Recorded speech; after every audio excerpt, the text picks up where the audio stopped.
Haley Phillips, and today I'm going to be talking about my Papa John because he was the most caring man in the world.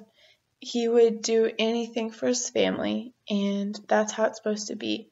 He deserves his paper and beyond more. He was an amazing son, an amazing father, a husband, a grandfather to multiple grandchildren, and personally my best friend. He was always my go-to person for anything because he knew how to dance through life. He loved spending time at his favorite place called the Moose with my grandma and all of his friends playing pool and dancing the night away. And the next morning, he would pull me, when I was over at his house, he would pull me away from whatever I was doing, and he would take me into the living room. And he would turn on his record player to Elvis, and he would pull me up and put my feet on top of his feet, and he would dance with me. And he was the first man I danced with and the best man I'll ever have the chance to dance with. My Papa John was also obsessed with sports. He was always watching the game played by the Razorbacks or the Red Sox or the Cardinals, and he also never missed mine or any of my siblings' games. I could always count on him to be there for me, supporting me. He was always there cheering me on from the sidelines. In the year of 2002, my parents decided to build a new home for me and my siblings since we grew out of our old one beforehand.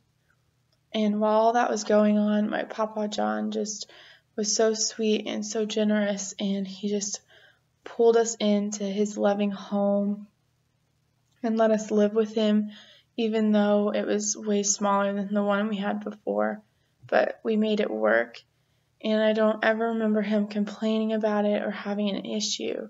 He also offered to pick me and my brothers up from school every day, and after that, he would always take us to get a snack at Patrick's in Springdale, and he would always order a large vanilla ice cream cone and a large fry, and he would dip his fry into his ice cream cone and eat it.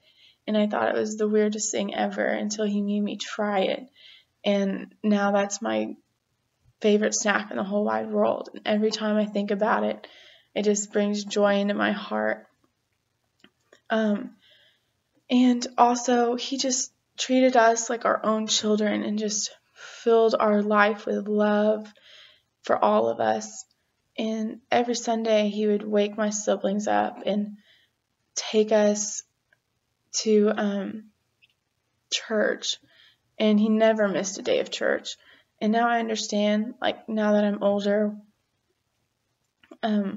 why I love going to church so much now is because it makes me think of him every time, and it makes me happy, and it brings love into my life. He loved having religion in his life, and he thought that was the most important thing compared to family. And my grandpa was also athletic and energetic to the day he died. He loved to hunt and fish all day long if he could, or if my grandma would let him. And I remember on his wall in his man cave, he used to have this fish he caught, and he mounted it. And I thought it was the scariest thing ever until one day it fell off the wall and its fin broke. And I thought I saw a tear in his eye because it was so sad, and it was like the first fish he caught. And he was always go, go, go all the time, and there was really no slowing down for him. And his favorite quote that was always said no matter what was, you can sleep when you're dead, and which was really ironic because he would always take naps whenever he got the chance. And in every aspect, he was one of the greatest men that I knew. And he was generous and caring, and also like my best friend. And when he passed away, I was devastated, but I know in my heart that he wouldn't want us to be sad about his death, and he would have wanted us to be happy that he was where he needed to be and who he was finally with. And I know that he will still be dancing wherever he is with a huge smile on his face. And thank you for your time.